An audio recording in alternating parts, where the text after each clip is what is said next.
솔로몬 왕이 바로의 딸 외에 이방의 많은 여인을 사랑하였으니 곧 모압과 암몬과 에돔과 시돈과 헷 여인이라. 여호와께서 일찍이 이 여러 백성에 대하여 이스라엘 자손에게 말씀하시기를 너희는 그들과 서로 통혼하지 말며 그들도 너희와 서로 통혼하게 하지 말라.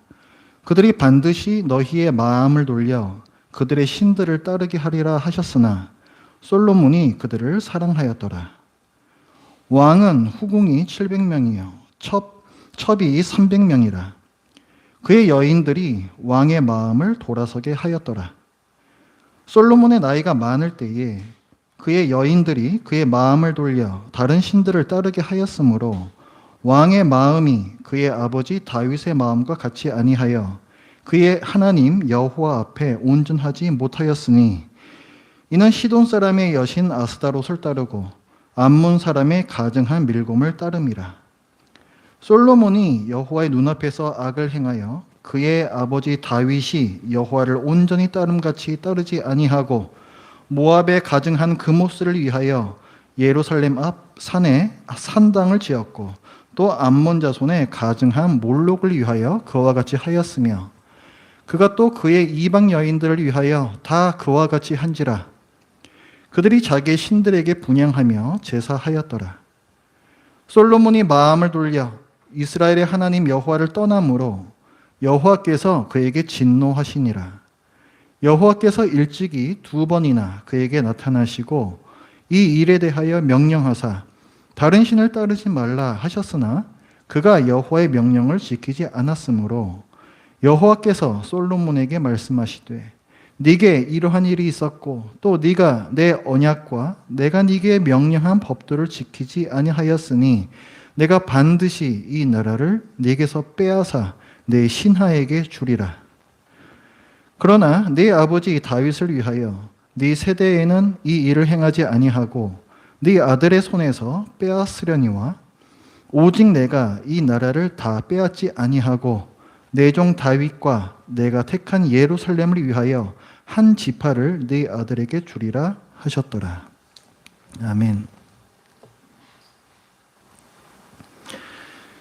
이스라엘의 역사에서 가장 찬란했던 시대, 제가 그 정점을 찍었던 시대라고 계속 말씀을 드렸는데 그것이 바로 솔로몬 시대입니다. 이때는 경제적으로 번영했고 또 군사적으로도 강했습니다. 10장에서 이제 그 부분이 잘 기술이 되어 있는데 10장 16절부터의 말씀을 보면 금이 이제 얼마나 많았는지 그 금을 늘려가지고 방패를 만들어요. 뭐 방패 만드는데 금으로 만들 필요가 있겠습니까? 단단한 쇠로 만드는 게 더 낫지 않을까요? 자, 그 다음에 또 이제 나오는 내용들은 18절에 보면은 왕이 상한 이 코끼리 어금니 아니겠습니까? 얼마나 비쌉니까? 이걸로 큰 보좌를 만들고 그것만 해도 고급스러운데 거기를 또 정금으로 입혔다 했습니다. 그 다음에 21절에도 보면은 솔로몬 왕이 마시는 그릇은 다 금이요. 또 레바논 나무궁, 이건 이제 그 왕비가 있는 뭐 이제 이런 데가 될 수가 있고, 그 다음에 어떤 휴양지 같은 데 될 수 있습니다. 레바논이라고 하면은 이제 그런 궁에 있는 그릇들도 다 금으로 만들었다. 은 같은 건 치지도 않았다 했습니다. 은기물이 없으니 솔로몬의 시대에 은을 귀히 여기지 아니하였다 얘기했습니다. 그 다음에 이제 군사적으로 강한 부분은 밑으로 쭉 내려오시면은 26절부터 나옵니다. 솔로몬이 병거와 마병이라는 것은, 병거는 전차고 마병은 말과 병사가 되겠죠. 이것들을 모았는데 병거가 얼마가 되고 마병이 얼마가 되고 이것을 이제 온 나라에 여기저기에 두었다라고 했습니다. 그런데 이 말들이 얼마나 많았는지 쓸 거에서도 넘쳐서 이거를 되팔이를 할 정도였다 이렇게 나와요. 거기 29절에 보면은 애굽에서 들여온 병거가 뭐 이렇게 있는데 이와 같이 햇사람의 모든 왕과 아람 왕들에게 그것을 되팔기도 하였더라. 너무 많은 거죠? 그래서 너무 많은 거예요 지금. 이 정도로 경제적으로 번영했고 군사적으로 강했다 했습니다. 솔로몬은 하나님을 잘 섬겼습니다. 그리고 하나님께 주신 큰 지혜와 큰 부로 나라를 잘 다스렸습니다. 그런데 이렇게 잘 나가던 솔로몬에게 하나님께서 청천벽력과 같은 말씀을 주세요. 오늘 본문 11장인데 거기에 11절 말씀을 보면 뒷부분에 이렇게 나와 있습니다. 내가 반드시 이 나라를 네게서 빼앗아 네 신하에게 주리라 하십니다. 반드시 확정됐다는 거죠.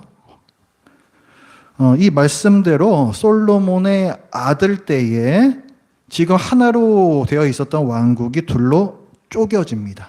북이스라엘, 남유다 이렇게 쪼개져요. 솔로몬의 신하였던 여로보암이라는 사람이 솔로몬 때부터 이 불만이 쌓여 있었던 그 민심을 딱 규합해가지고 자기가 나라를 세웁니다. 총 12지파로 되어 있잖아요, 이스라엘이. 그 중에서 10지파가 떨어져 나갑니다. 그리고 솔로몬의 나라, 여기에는 솔로몬이 유다 지파 사람이니까 자기 지파, 유다 지파하고 그 다음에 베냐민 지파라는 좀 크지 않은 그 지파, 이렇게 두 개가 남습니다. 왜 이 비극이 반드시 일어났을까? 이제 오늘 본문에서 설명을 하고 있습니다. 9절에서 보시면은 뒷부분에 여호와께서 일찍이 2번이나 그에게 나타나시고 솔로몬에게 나타나셔서 이 일에 대하여 명령하사 다른 신을 따르지 말라 하셨으나 그가 여호와의 명령을 지키지 않았으므로 이렇게 나와요. 지금 2번이나 나타나셨다라고 했죠. 이게 언제냐면은 그 솔로몬이 처음에 왕이 되고 나서 굉장히 겸손할 때. 그래서 이제 1천 번제를 드리지 않습니까? 1,000마리의 제물을 드리는 번제. 그리고 그때 이제 하나님께서 솔로몬에게 꿈에 나타나시죠. 그때가 한 번이고, 그 다음에 솔로몬이 이제 성전과 왕궁을 다 지은 다음에 또 한 번 하나님께서 솔로몬에게 또 말씀해 주세요. 동일한 내용을 말씀을 해주시는 부분이 있습니다. 그게 뭐냐면은 네가 내 말을 잘 지키면 네 왕위가 영원하겠지만 내 말을 따르지 않고 다른 신을 섬기면 내가 이스라엘을 멸망시키고 네가 지은 성전도 내 앞에서 던져버리겠다. 내팽겨치겠다. 이렇게 말씀을 하세요. 자, 이건 뭡니까? 순종하면 복을 주고 불순종하면 저주를 내리신다는, 이건 무슨 언약이에요? 신명기 언약입니다. 이게 신명기 언약. 제가 꼭 기억하시라 그랬죠? 자, 그런데 솔로몬이 이 언약을 어겼다는 거예요. 이 언약을 어겼기 때문에 이 신명기 언약에 따라서 나라가 쪼개어지는 것입니다.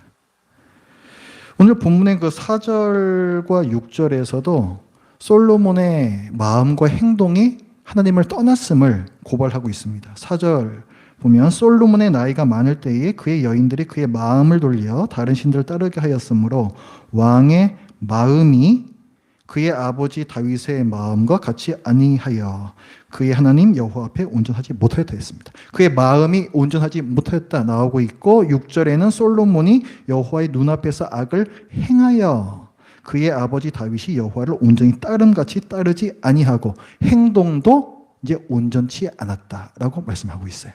마음과 행동이 모두 온전치 않아졌습니다. 솔로몬이 지금 이스라엘과 하나님 사이에 맺은 언약은 어떤 거예요? 왕과 백성의 언약입니다. 당시의 문화로 보면은 그 주종국이라는 게 있고 봉신국이라는 게 있어요. 어떤 나라가 어떤 나라를 점령해서 다스립니다. 그러면은 다스리는 나라는 주종국이 되는 거고 다스림을 받는 나라는 봉신, 신하의 나라가 되는 거예요. 지금 하나님과 이스라엘은 그 관계인 겁니다. 그런데 솔로몬이 지금 어떻게 하고 있다? 신하로서 바쳐야 할 충성을 다하지 못하고 있다. 이런 말이에요. 그럼 그 당시에 문화에서 어떻게 했을까요? 당장 그 종족에서 쳐들어와서 박살을 냅니다. 그 위기에 지금 처했다는 거예요. 그 위기에 지금. 그래서 지금 나라가 반드시 둘로 쪼개질 것이다 라고 하나님께서 말씀을 합니다. 이 일이 지금 언제 있었는가? 아까 우리가 읽었습니다. 4절에 보면 솔로몬의 나이가 많을 때에 이 일이 있었다고 했습니다. 젊어서는 하나님을 잘 섬기던 솔로몬이 어쩌다가 이렇게 되었는가? 3절에서 말씀을 보면 왕은 후궁이 700명이요 첩이 300명이라 합치면 몇 명이에요? 1000명이에요. 1000명. 그의 여인들이 왕의 마음을 돌아서게 하였더라. 또 4절에서도 솔로몬의 나이가 많을 때에 누가 그의 여인들이 그의 마음을 돌려 다른 신들을 따르게 하였다라고 했습니다. 3절과 4절에 계속 강조되는 단어가 그의 여인들이에요. 그러니까 솔로몬이 하나님께 배역하게 되는 원인은 그의 여인들입니다. 그의 여인들이 누구인가? 아까 우리가 읽었던 그 1000명. 후궁이 700명이고 첩이 300명이라. 자, 이 1000명들은요, 이방인들입니다. 그 1절에 보면은 솔로몬 왕이 바로의 딸 외에 이방의 많은 여인을 사랑하였으니 곧 누구 이렇게 나오죠. 이게 지역, 그 이방 나라의 이름이 나옵니다. 모압, 암몬, 에돔, 시돈, 헷 여인. 자, 지금 모압, 암몬, 에돔, 시돈, 헷 여인이라고 했는데 솔로몬이 나중에 우상을 섬긴다고 좀 나오잖아요. 그런데 그 우상들이 어떤 신들인가 했을 때 5절에 보면 이는 시돈 사람의 여인 아스더롯이고 암몬 사람의 가증한 밀곰이다 라고 했습니다. 7절에서도 모압의 가증한 그모스가 나옵니다. 이 신들이 다 아까 우리가 1절에서 읽었던 모압, 암몬, 어쩌고저쩌고 거기 나왔던 그 지역들이에요. 그러니까 이 신들은 모두 그의 여인들, 솔로몬의 아내들이 섬기던 신들이었습니다. 솔로몬의 아내들이 솔로몬을 부추겨서 자기네들이 섬기는 신들을 섬기게 했습니다. 하나님께서는 일찍이부터 이방 백성들과는 절대로 결혼하지 마라. 통혼하지 말라는 명령을 주셨어요. 통혼이라는 것은 서로 간에 이렇게 남자 여자를 그 신랑 신부를 서로 주고받는 그런 풍속입니다. 옛날에 이를테면은 어떤 부족과 부족이 있다라고 했을 때 그 사이에 통혼이 일어나게 되면 어떻게 됩니까? 두 부족은 사이가 좋아지죠. 당시 가나안 지역에서도 그렇게 했습니다. 평화를 위해서. 근데 하나님께서는 그것을 엄하게 금하셨어요. 왜냐하면 너희가 이방 백성들과 결혼하면 반드시 그 사람들이 너희의 마음을 이방 신에게로 돌릴 것이다. 이렇게 말씀하셨어요. 하나님께서는 이 부분을 이스라엘에게 수차례 경고하셨습니다. 이 말씀은 출애굽한 이스라엘이 이제 가나안 땅에 들어가기 전에 그때에도 아주 유별나게 강조하셨던 말씀이에요. 하나님께서는 뭐라고 명령하셨습니까? 가나안 땅에 들어가면 그 땅에 있는 사람들은 남녀노소 가리지 않고 모두 다 진멸하라 이렇게 말씀하셨어요.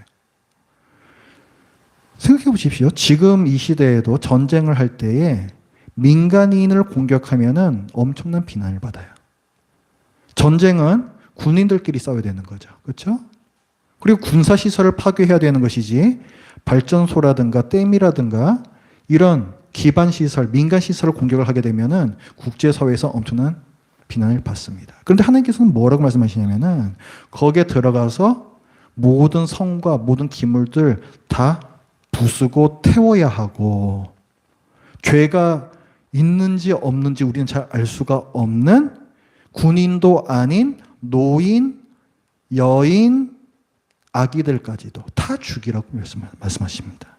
왜 그렇게 말씀하시는가? 이방의 신앙이 들어온 것을 그만큼 금지하신 거예요. 그만큼. 얼마나 이게 큰 유혹으로 다가오는 부분인지 우리가 알 수가 있습니다.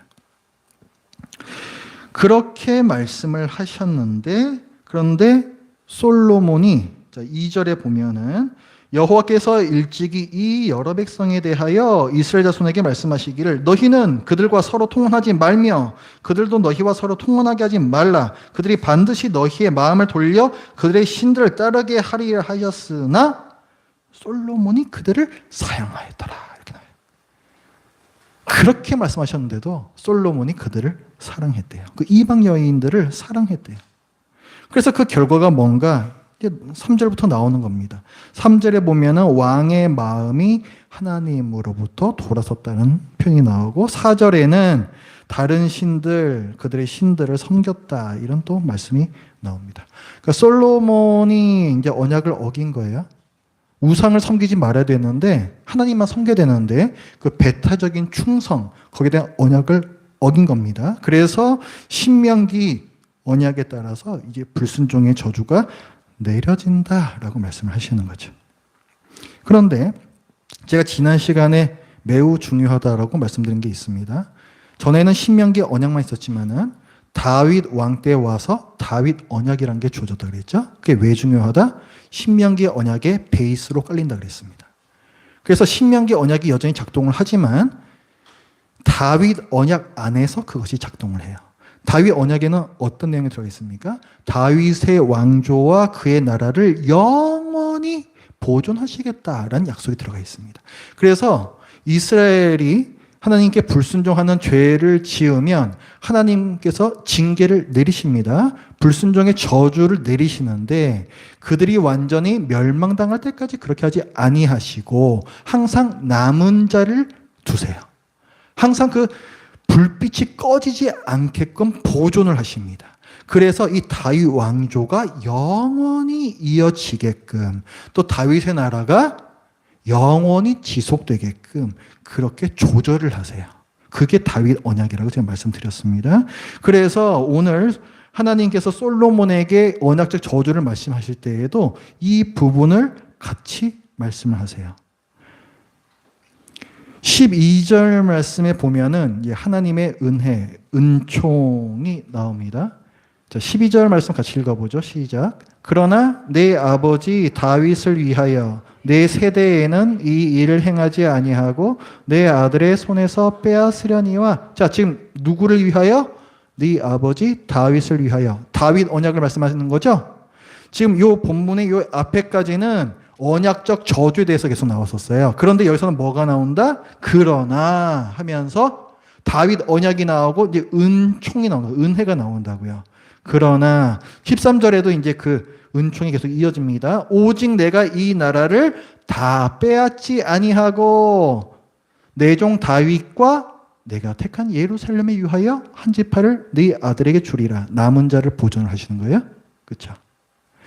만약에 하나님께서 이 나라를 다 빼앗으신다면은 다윗 왕조는 사울의 지방과 다를 것이 없게 됩니다. 그러나 하나님께서는 다윗 언약에서 뭐라고 말씀하셨어요? 인생의 매와 회초리로 징계하되 사울의 지방과 같지는 아니하리라 라고 약속을 주셨었죠. 그 언약을 시행하시겠다는 거예요. 자, 오늘 본문에서 강조하는 바는 이제 나라가 분열이 됩니다. 나라가 분열이 돼요. 그런데 그것이 뭐 때문이다? 언약적 저주 때문이다. 그럼 언약적 저주는 왜 시행이 되었는가? 솔로몬이 불순종했기 때문이다. 그걸 좀 계속 말씀하고 있습니다. 그거를 굉장히 강조하고 있는 거예요. 자, 젊었을 때에는 솔로몬이 잘했습니다. 오직 한 분 하나님만 섬겼었는데 이 솔로몬이 노년에 들어서는 왜 이렇게 망가졌는가? 싹을 자르질 못해서 그랬습니다. 죄라는 것이요, 갑자기 짓게 되는 것이 아닙니다. 항상 죄를 지을 만한 환경이 조금씩 만들어집니다. 솔로몬이 이방신을 섬기는 죄를 짓게 된 과정도 보면 1절, 2절을 보면 솔로몬이 이방 여인들을 사랑했다 이렇게 나오고 3절을 보면 그래서 이방 여인들과 결혼했다 나오고 그래서 이 이방 여인들이 솔로몬의 마음을 하나님에게서 돌리기 시작했다 나오고 4절에서는 이 이방 여인들이 그래서 솔로몬으로 하여금 우상들을 이방신들을 따르게 했다라고 나오고 9절을 가면은 드디어 지금까지 솔로몬이 질질 끌려다녔잖아요. 9절을 가면은 솔로몬이 스스로 마음을 돌려 여호와를 떠납니다. 이렇게 이어지는 거예요. 이렇게. 자, 솔로몬이 어디에서 브레이크를 걸어야 했을까요?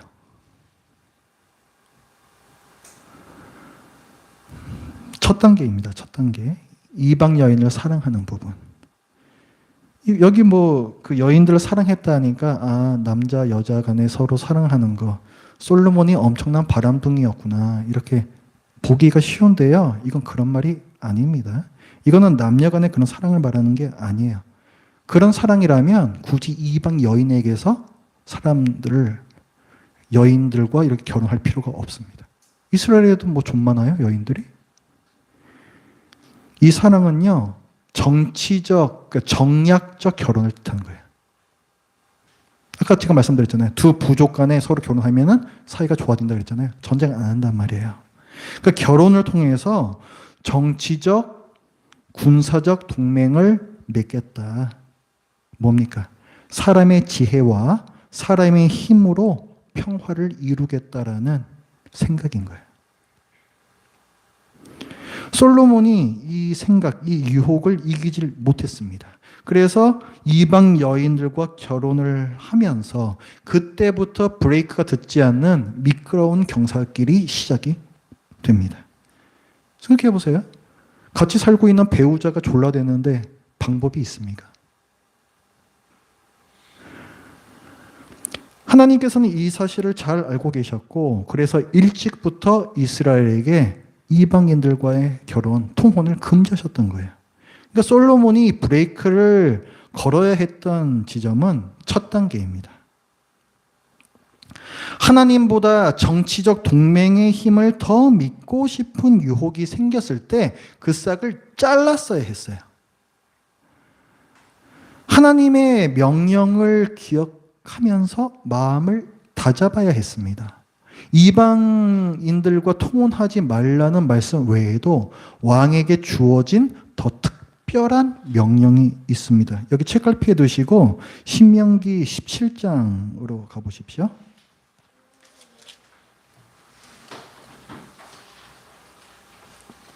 신명기는 어떤 책입니까? 신명기 17장이요. 신명기는 여호수아 바로 전이죠. 그러니까 가나안 땅 정복 전에, 가나안 땅으로 들어가기 전에 하나님께서 주신 율법입니다. 그게 신명기인데, 자, 이때에는 가나안 땅에 들어가기 전인데 이때 이스라엘에게 왕이 있어요, 없어요? 없죠? 그렇죠? 없는데 하나님께서는 너희들이 이제 가나안 땅에 들어가게 되면은 왕이 필요할 거야. 이걸 말씀해 주십니다. 그러니까 왕정제도 자체는 하나님께서 반대하시는 게 아닙니다. 그래서 이제 17장에서 보면은 자, 14절부터 이렇게 나와요. 네가 네 하나님 여호와께서 내게 주시는 땅에 이르러, 가나안 땅을 들어가는 거예요. 여기 들어가서 우리 위에 왕을 세워야 되겠다 하는 생각이 나거든. 그 다음부터 이런 사람을 세워라 말씀하시고 왕은 이러해야 한다를 말씀하세요. 왕의 조건입니다. 근데 거기 나오면 보면 16절에 뭐가 나옵니까? 그는 뭘 많이 두지 말라? 병마를 많이 두지 말라. 또 병마를 많이 얻으려고 그 백성을 애굽으로 돌아가게 하지 말 것이니. 자, 왜 병마를 많이 두지 말라는 거예요? 병마는 뭐예요? 군사와 말이거든요. 전차, 아까 솔로몬이 엄청나게 갖고 있었던 거 있잖아요. 그거 말하는 거예요. 그 다음에 17절에 그에게 또 뭘 많이 두지 말라? 아내를 많이 두어 그의 마음이 어떻게 되지 말게? 미혹되지 않게 하라. 아까 지금 솔로몬이 왜 넘어갔어요? 아내들이 계속 미혹했잖아요. 그렇죠? 같이 섬기자고. 그 다음에 나오는 게 뭡니까? 자기를 위하여 은금을 많이 쌓지 말 것이니라. 이거 지금 다 솔로몬이 다 하고 있는 짓이죠. 그렇죠?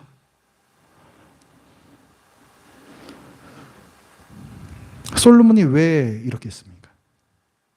자기 지혜를 믿는 거예요. 마병이 많으면 우리는 강하니까 평화를 유지할 수 있겠지. 이방 여인들하고 이렇게 통혼을 하게 되면은 이제 전쟁이 안 나겠지. 우리나라가 돈이 많아지면은 그럼 우리가 강국이 되겠지. 이렇게 생각한 거예요. 하나님께서 분명히 말씀하신 바가 있는데 자기 지혜를 의지한 겁니다. 그러니까 교만해진 거예요. 한마디로 교만해진 거.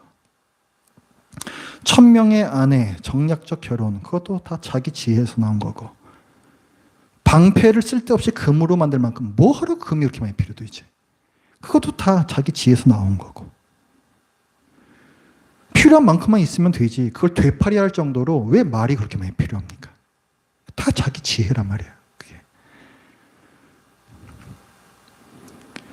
오늘의 이 본문, 오늘의 이 열왕기 본문은요. 자, 열왕기가 언제 쓰여진 책이라고 그랬습니까? 이스라엘이 멸망당하고 바벨론의 포로로 끌려가 있을 때, 혹은 거기에서 다시 돌아왔을 때, 이때 기록이 되고 완성이 된 책이거든요. 열왕기가. 그러니까 이 열왕기는 특히 누구에게 의미가 있다? 그 포로로 끌려가 있던 이스라엘 백성, 혹은 돌아온 이스라엘 백성, 특히 중요한 의미가 있다는 말씀드렸습니다. 그들에게 질문이 있다 그랬죠. 왜 하나님 나라가 망했을까? 왜 우리는 다른 나라의 포로로 끌려갔을까? 이제 우리는 어떻게 살아야 하는가? 이런 중요한 질문이 있다 그랬잖아요. 그런데 이 질문에 대해서 오늘 본문은 답을 줍니다. 양다리는 안 된다는 거예요. 양다리는 안 된다는 거예요. 너희의 지혜를 의지해서는 안 된다는 거예요. 하나님만 의지하며 신뢰하며 하나님께 순종하며 살아야 된다는 거예요. 그게 누구에게 필요한 것이다? 나라가 망한 이스라엘 백성에게 필요하다는 거예요. 돌아온 이스라엘 백성에게 그게 필요하다는 거예요. 양다리 안 돼. 하나님만 의지하고 신뢰하고 순종해. 이게 필요하다는 거예요. 이 말씀은 우리에게도 중요한 의미가 있습니다. 우리는 영적 바벨론에서 살고 있습니다.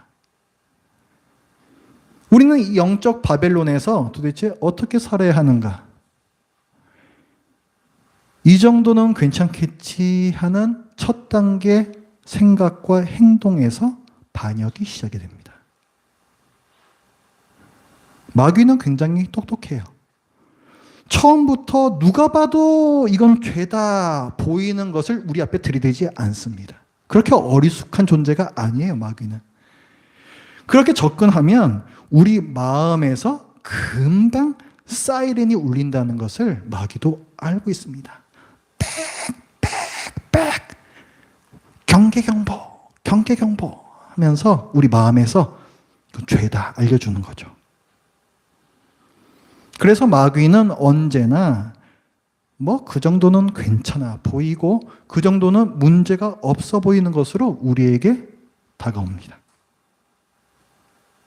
우리 주위에도 마귀가 교묘하게 쳐놓은 덫들이 굉장히 많습니다. 별것 아닌 것 같은데 우리를 브레이크가 걸리지 않는 미끄러운 경사길로 달리게 하는 것. 예를 들어서 뭐 취미, 여가 생활 이런 것들이 있습니다. 뭐 TV를 본다라든가 뭐 유튜브를 본다라든가 운동하고 뭐 컴퓨터를 한다라든가 뭐 게임을 하고 뭐 이런 것들이요. 이런 것들이 나쁘다는 얘기가 아닙니다. 그런데 이것들 때문에 말씀과 기도가 후순위로 떨어지면 악한 거예요. 아무리 뭐 내 건강을 위해서 좋고 뭘 위해서 좋고 하더라도 그것 하느라고 말씀과 기도는 뒷전이다. 그러면 그것은 악한 겁니다. 그때는 정신 차리고 싹을 잘라야 돼요. 그러니까 여러분들이 그 시간을 사용하실 때 우선순위라는 개념을 갖고 계셔야 됩니다. 우선순위. 전 뭐 지금도 그렇지만은 예전 직장 다닐 때에도 아침에 일어나면 항상 성경 말씀을 읽었어요. 아무리 뭐 아침에 바쁘잖아요. 출근하면 바쁘다. 정신이 있습니까? 씻고 나가기도 바쁘지. 그래도 단 5분이 되었더라도 반드시 그날 읽어야 할 본문을 읽고 나갔습니다. 그게 시간의 우선순위라는 거예요. 뭘 먼저 할 것인가. 그다음에 자기 개발 같은 것도 그런 교묘한 덫이 될 수가 있습니다. 사실은 앞서의 어떤 취미라든가 뭐 여가 생활보다도 더 교묘한 덫이라고 할 수가 있어요. 왜냐하면 여가 생활 이런 거는 쉽게 말하면 노는 거잖아요. 노는 거. 그런데 자기 개발은 내가 공부하는 겁니다. 뭔가 내가 더 노력하는 거고 더 긍정적인 이미지를 갖고 있지 않습니까? 그래서 더 교묘할 수가 있어요. 예를 들어서 하루 종일 학원 다니는 학생이 있다. 학원 다니는 건 죄가 아닙니다.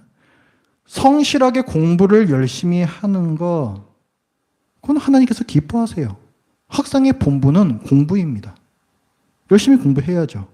하지만 그것 때문에 학원이 너무 많아서 도대체 뭐 말씀이고 기도고 심지어 예배까지도 도대체 뭐 할 수가 없다. 그렇게 되면은 그것도 싹을 잘라야 돼요. 학원 개수를 줄여야 됩니다. 그때는.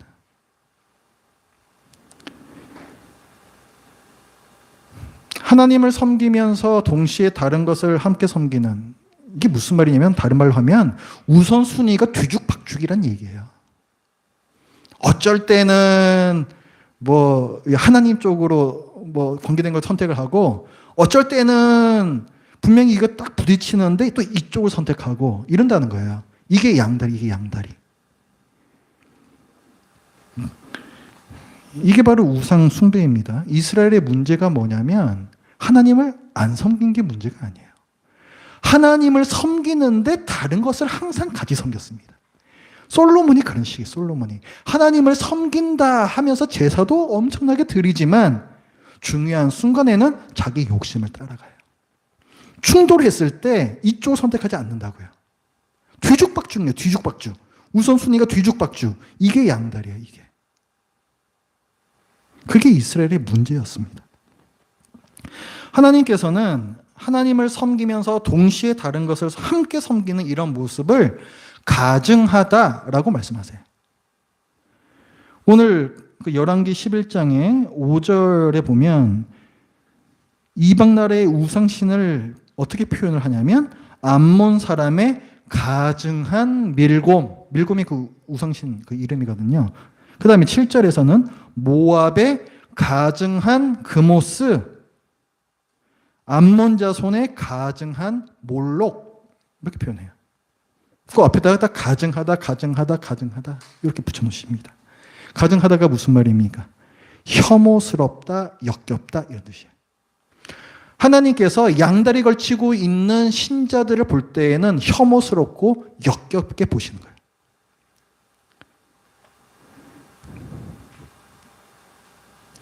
솔로몬이 자기 지혜와 힘으로 평화를 지키겠다라는 교만에 빠졌습니다. 우리의 지나친 취미생활이나 지나친 자기개발은 나의 지혜와 나의 능력으로 내 삶에서 평화를 누리겠다라는 교만에서 나온 것일 수 있습니다.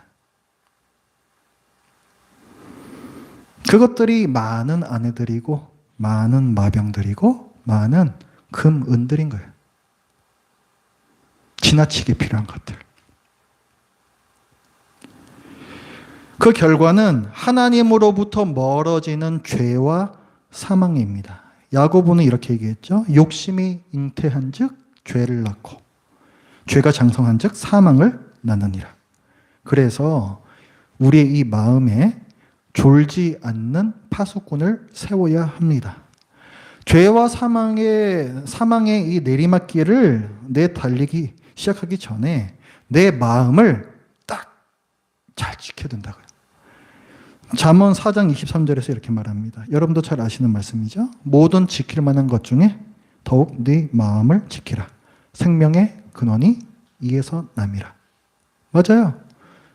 생명의 근원이 거기에서 납니다. 마음을 못 지키면 죄와 사망으로 내리닫는 거예요. 그렇게 되지 않도록 늘 깨어 있어야 합니다. 베드로 사도는 이렇게 얘기했어요. 근신하라, 깨어라. 너희 대적 마귀가 우는 사자같이 두루 다니며 삼킬 자를 찾나니. 이거를 현대인의 성경에서는 이렇게 번역했어요. 바짝 정신을 차리고 철저하게 경계하십시오. 이렇게 얘기했어요. 정신 차려야 되는 거예요. 바짝 정신 차려야 된다는 거예요. 그리고 철저하게 경계하십시오. 파수꾼의 모습이죠. 정신 바짝 차리고 철저하게 경계하는 것. 파수꾼의 모습입니다. 우리 마음에 이 파수꾼을 세우라는 거예요. 이 파수꾼이 누구인가? 이게 말씀이에요. 이게 말씀이에요. 아까 우리가 그 신명기 17장에서 그 이스라엘 백성이 가나안 땅에 들어오기 전에 왕은 이러이러한 사람이어야 돼. 조건을 주신 걸 우리가 보았잖아요. 이런 거 가지면 안 돼. 세 가지 나왔었잖아요. 거기에 바로 그 이어지는 말씀이 뭐냐면요. 아까 우리가 17절까지 봤거든요. 근데 그 18절부터 나오는 말씀이 뭐냐면 율법서를 필사하여 평생 옆에 두고 읽어라. 왕은 그리해야 된다라고 말씀하십니다. 그러면 교만해지지 않을 것이다. 이렇게 말씀하세요.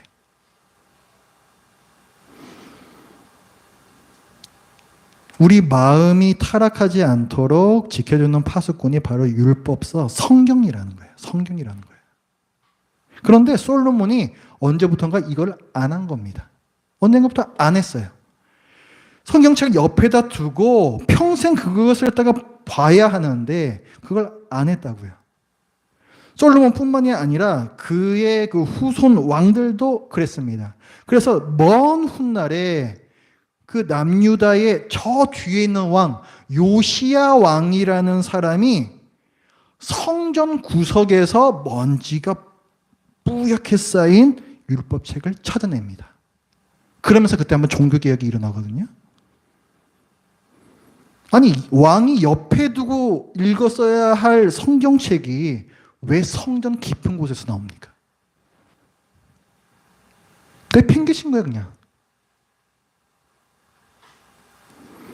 여러분의 성경책은 평소에 어디에 있습니까? 혹시 오늘 갖고 오신 이 성경책이 주중에는 뽀얗게 먼지가 쌓인 성경책이 아니기를 바랍니다. 가정예배 드리시고 매일 말씀을 읽으세요.